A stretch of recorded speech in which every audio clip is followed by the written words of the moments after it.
Prestação de serviço. O Banco do Brasil abriu um concurso público para selecionar candidatos com ensino médio completo em várias cidades do interior do estado de São Paulo. As vagas oferecidas são para formar cadastro de reserva e os aprovados irão atuar como escrituários. A inscrição deve ser realizada somente no site da Fundação Carlos Chagas, no período de 3 a 14 de maio. O valor da inscrição é de R$ 40.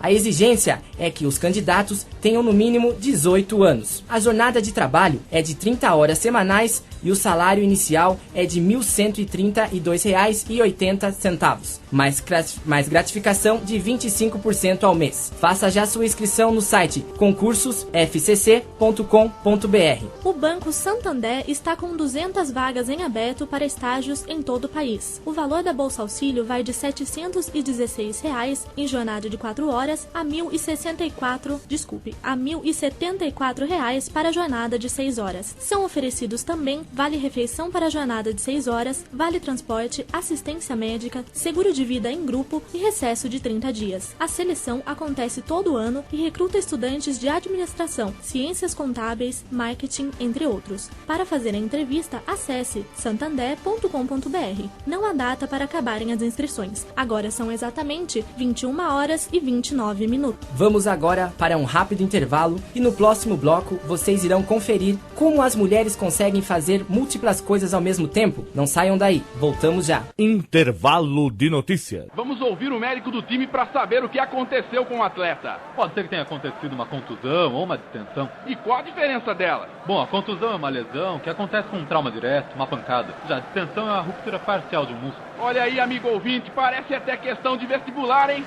Dica de mestre Uniso. Prepare-se para o vestibular 2010, segundo semestre. Inscreva-se www.uniso.br. Mas também, viu, tá bem fora de forma esse atleta. Intervalo de notícias. Voltamos com mais um bloco do jornal Intervalo de Notícias, especial Dia do Trabalho. Agora são exatamente 21 horas e 30 minutos. Poucas vezes elogiadas, muitas vezes esquecidas, mas são elas as mulheres que estão assumindo papéis importantes na sociedade. Nesse Dia do Trabalho, não podemos deixar de lembrar a coragem e dedicação das trabalhadoras, que não vivem somente de rosas, mas também realizam tarefas para homem nenhum colocar defeito. E melhor, sem descer do salto. A repórter Ariana Oliveira acompanhou a rotina de uma mulher que realiza todas as tarefas com muito jogo de cintura. 1º de maio, Dia do Trabalho, ou por que não dizer Dia das Trabalhadoras. Esta é a data em que milhares de pessoas em todo o Brasil são homenageadas. E as mulheres? Qual é o verdadeiro valor destas figuras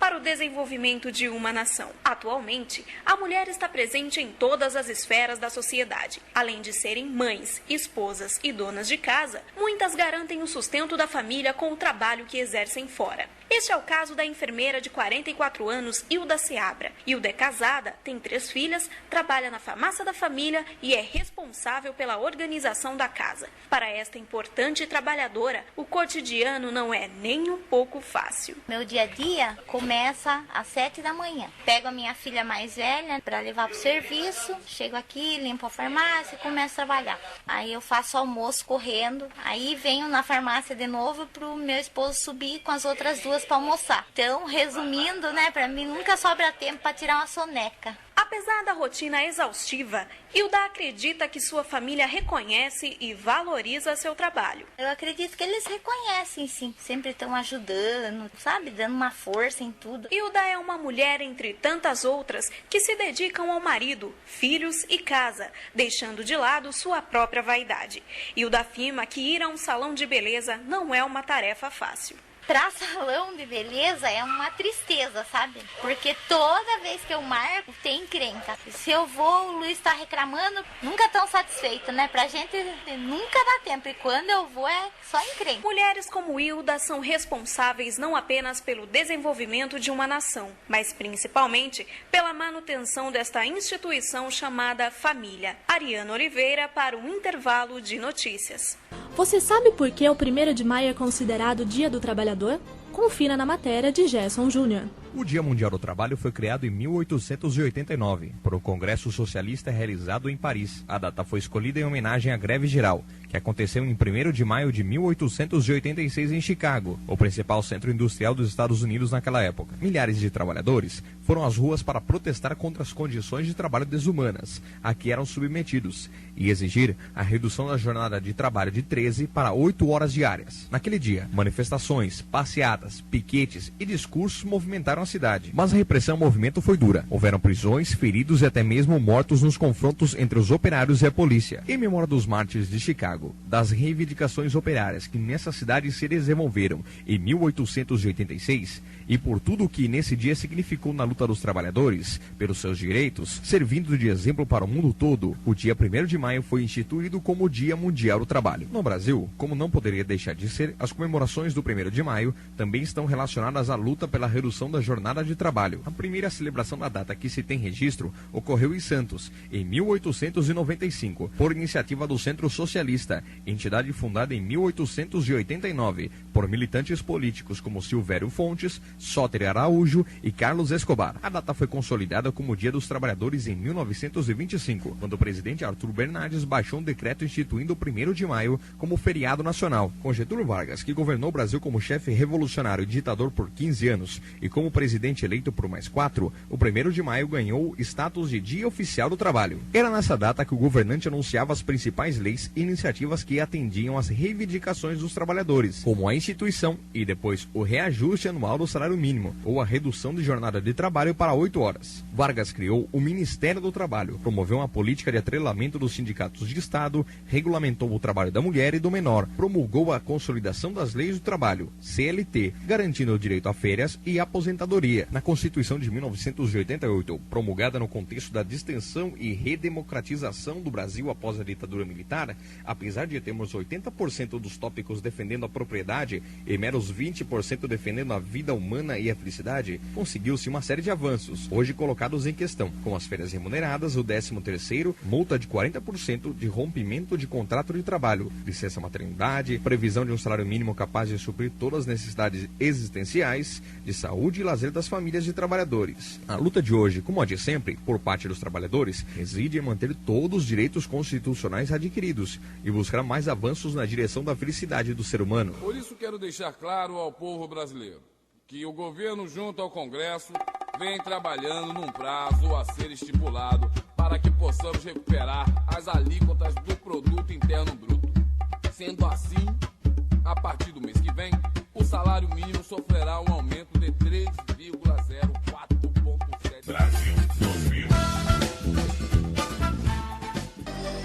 2000. Intervalo de notícias. Amanhã é o último prazo para a declaração do imposto de renda. Os trabalhadores que no ano de 2009 acumularam uma renda superior a R$ 17.215,08 têm que declarar. O imposto de renda é um tributo cobrado quando o cidadão ultrapassa o valor estipulado pela Receita Federal durante o exercício anual anterior.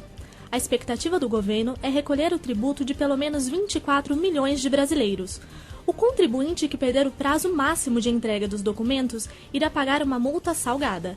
A mínima é de R$ 165,74 e a máxima de 20% do imposto devido. Quem ainda não declarou tem pouco tempo para regularizar a situação. A Receita Federal aceitará pela internet até às 23h59 de amanhã. A recomendação da Receita Federal é declarar o quanto antes, pois amanhã provavelmente o site estará congestionado devido ao alto número de acessos. O jornal Intervalo de Notícias Especial Dia do Trabalho termina aqui. Para mais informações sobre o trabalho, acessem o nosso site intervalodenoticias.com.br e tirem todas as suas dúvidas. Na locução, Bianca Lara e César Santos. Técnica, Paulo Queiroz. Edição, Ariano Oliveira, Igor Tanaka e Milene Góes. Pauteiras, Mayla Barros e Larissa Ferreira. Equipe de reportagem, Ariano Oliveira, Bianca Lara, César Santos, Gerson Júnior, Igor Tanaka, Larissa Ferreira e Milene Góes. Subeditor, César Santos. Editora-chefe, Mayla Barros. Apoio, professor Raul Araújo. Tenham uma boa noite e aguardem o próximo programa Intervalo de Notícia. Boa noite e até lá! Você ouviu Intervalo de notícias.